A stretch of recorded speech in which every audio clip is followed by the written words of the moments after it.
Hey, how's it going guys? It's Nate here. And Skyrim's a game that offers the player the chance to wield quite a fair variety of weapons. From axes to bows to swords, it seems there's a near endless number of options to choose from when it comes on deciding how to take out your foes in the Elder Scrolls V. Getting most any weapon is a fairly straightforward process. So long as you're the appropriate level, you just need to get lucky with some loot, have enough gold, work some crafting magic, or complete the necessary quest to get that blade, bow, or staff you've been hoping for. That said, Skyrim also boasts a handful of unique, special weapons that acquiring isn't so easy or obvious. Some of these hidden items are incredibly overpowered. Others, well, not so much. But I find the items themselves, and the processes we go to acquire them, to be incredibly fascinating either way. So today, without further ado, we'll be taking a look at 5 secret, unique weapons in the Elder Scrolls V Skyrim. Starting off, we have the glass bow of the Stag Prince. Now, the way we get this weapon is almost as unique and confusing as the object itself. You see, the bow of the Stag Prince can only be found in the inventory of a Dunmer merchant named Phalis Sylvain. Phalis himself is an enormously shady character in his own right. He can only be met during the hours of 12 and 6 AM at an abandoned location known as the Ramshackle Trading Post on the island of Solstheim. If you arrive on scene before or after those hours, Mr. Sylvain can't be met. It's strange.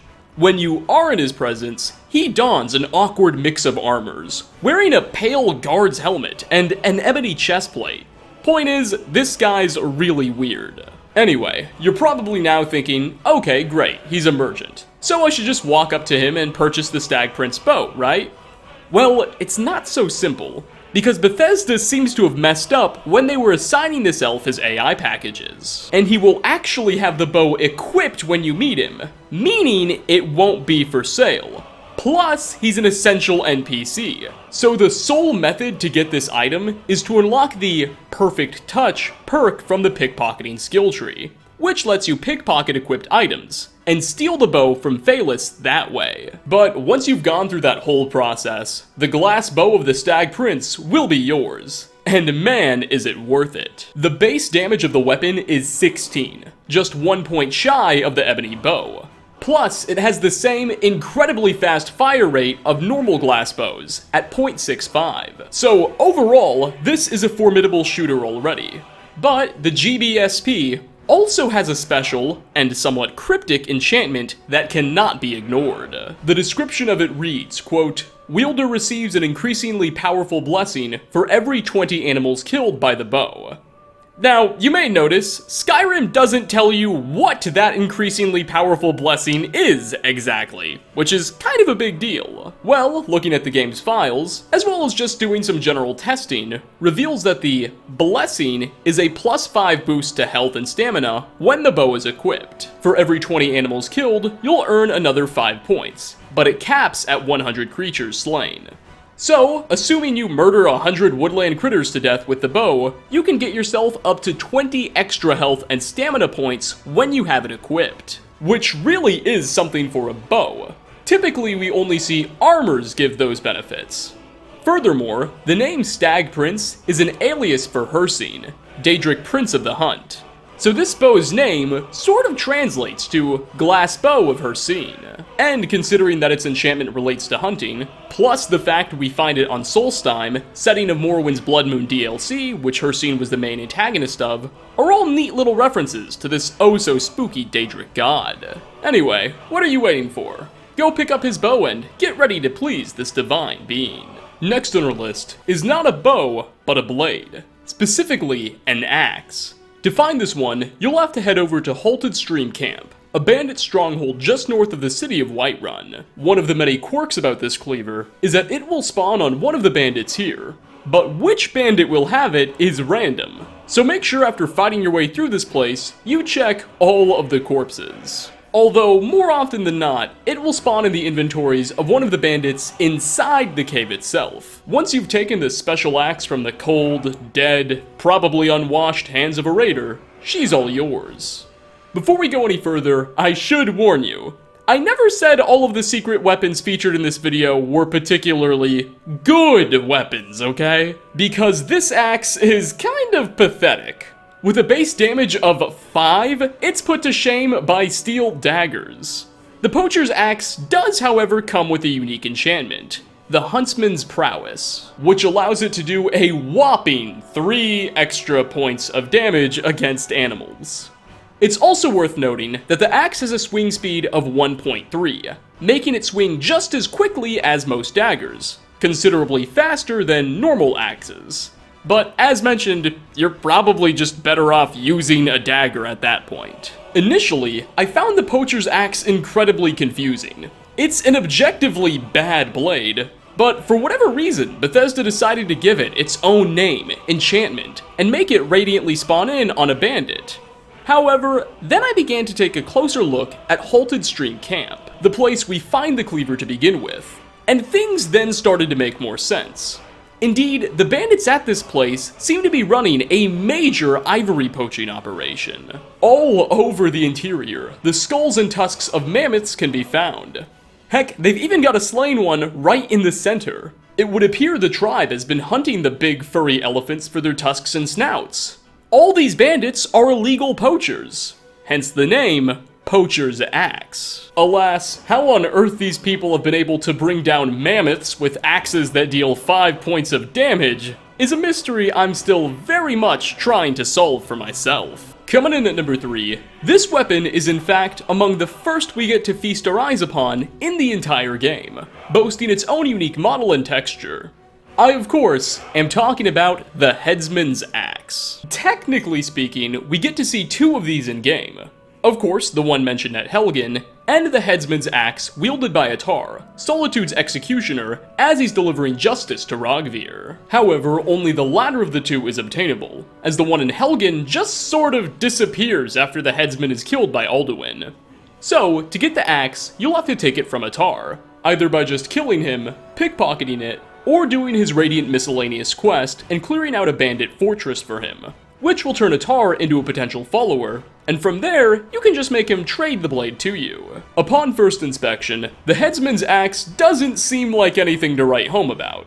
Its base damage is fine at 17, making it about on par with the lower tier greatswords, and selling at a value of just 15 gold, which is honestly pretty pathetic, seeing as an Iron Battle Axe goes for a little more than 3 times that at 50.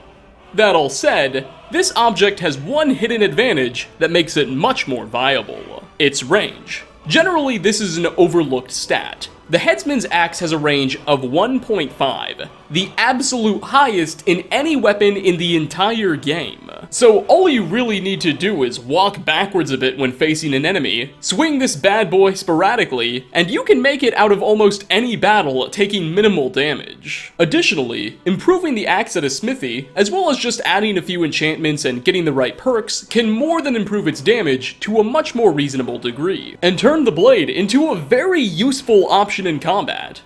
So, what are you waiting for? Take Atar's oversized cleaver and watch as bandits all across the globe come to fear the Dragonborn in your overly extended arms. For 4th spot, just west of Cradlestone Tower, carved within a mountain, a small troll's den can be found, with 1 to 2 horrifying beasts inside, who will be very hungry. Also within the den are the remains of their last few victims, including the body of a Nord fellow hilariously named Frofnir Trollsbane. In this unlucky adventurer's inventory will be his unique warhammer, the Trollsbane.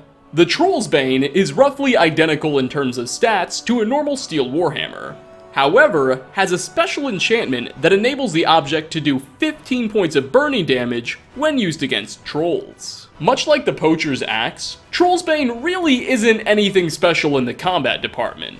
What earns its spot here is the item's ironic context. With this Nord calling himself Frofnir Trollsbane and wielding an axe he named after himself, the man likely fancied himself a great hunter of trolls. Perhaps he envisioned one day driving the creatures to extinction, much like Morwyn's St. Jib did to the Cliff Racers.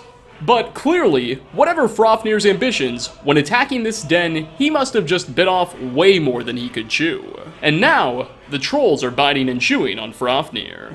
Finally, last on our list, is a curved sword. A curved sword. Yes, I am speaking of Windshear.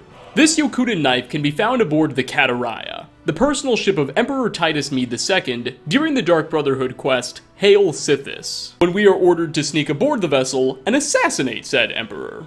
Windshear isn't just handed to us during this mission. That would be too easy, and then it wouldn't be a secret. Instead, it's hidden, cleverly jammed into the vessel's bowsprit, a place very few players will come to on their own intuition. Unless you're trying to reenact a scene from the Titanic or something. Though, for those who take the time to come up here and discover Windshear, have they not found an amazing new toy? It at first, similar to the Headsman's axe, doesn't seem to be all that special. It bears the same appearance and base stats as a normal scimitar, but it's again in the enchantments where this item begins to shine. The game describes its enchantment as, quote, bash attacks made with this weapon have a chance of knocking enemies down. What this means in-game is that when you bash an opponent with the sword, they'll briefly be paralyzed for 0.1 seconds, which effectively just causes them to ragdoll briefly. This is already good fun to see in action and worth quite a chuckle, yet there's a second enchantment Windshear has that the game doesn't reveal in its description. You see, every single time you swipe a foe with Windshear, it has a 100% chance of causing them to stagger back. This effectively means that so long as you keep swinging Windshear at a single enemy, they'll be staggered so often they'll never be able to respond and hit back. Pretty much guaranteeing you can never lose a one-on-one fight again with this blade equipped. Like the Headsman's axe, Windshear's damage isn't amazing, but we could also just take it to a grindstone and get the right perks to get that number higher. And all of a sudden, this sword becomes among the best options in the entire game. Think of the game's most difficult enemies. Giants, not a problem. Mirak? Please. Ebony Warrior? Who? Saying Windshear is overpowered would be quite an understatement. Suffice to say, if you ever find yourself on another mission to kill Titus Mede, definitely take the time to pick this cutlass up. You will not be sorry. And that note will be where we end today's video. 5 secret unique weapons in the Elder Scrolls V Skyrim. Thanks for stopping by, everybody. Which of these bows and blades did you find to be the most useful, or was your own personal favorite? And what special objects do you think I should explore next? Leave a comment down below. As always, like ratings are very much appreciated. Again, thanks for watching, and I hope to catch you all in my next video. Peace out, everyone.